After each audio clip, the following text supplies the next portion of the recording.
र तपाईँहरूको लागि सानो इन्फर्मेसन है, इन साइकलमा छ भने चाहिँ जब हेयर फल हुनु थाल्छ है, म्याक्सिमम हुनु गयो भने चाहिँ अलिअलि हुँदा के हुँदैन, म्याक्सिमम हुनु थाल्यो भने यो युज गर्ने डक्टर रेडीको मेन्टप भने यो 45 भने यो चाहिँ युज गर्नुपर्छ। यो चाहिँ मिनोक्सिडियल सुन्नुभएको होला, ज्यादातर मान्छेले मिनोक्सिडियल भन्छ, यही हो है। र यसमा चाहिँ यो युज गर्नु थुप्रो छ, यसमा चाहिँ कि यो 5% यो युजको डक्टर रेडीको है। यसले चाहिँ यसको भित्र चाहिँ यस्तो हुन्छ है ल, अनलाइन प्राइस चाहिँ 2000 कति छ है, यो किन्दा हुन्छ। र यसको सँगै चाहिँ यो युज गर्दा चाहिँ मेन चाहिँ यो युज गर्नुहोस् है, स्याम्पू युज गर्नु किन भन्दाखेरि चाहिँ यसमा चाहिँ के भन्छ, प्याराबिन्स र सल्फेट भन्ने चाहिँ केमिकल हुँदैन।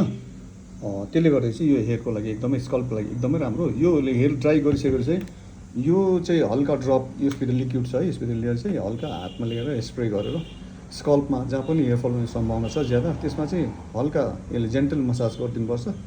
ब्लड सर्कुलेसन इम्प्रुभ राम्रो गर्छ रुटमा यसले गएर, त्यहाँदेखि चाहिँ न्यू बेबी हेयरहरू ग्रोथ हुन थाल्छ यसलाई।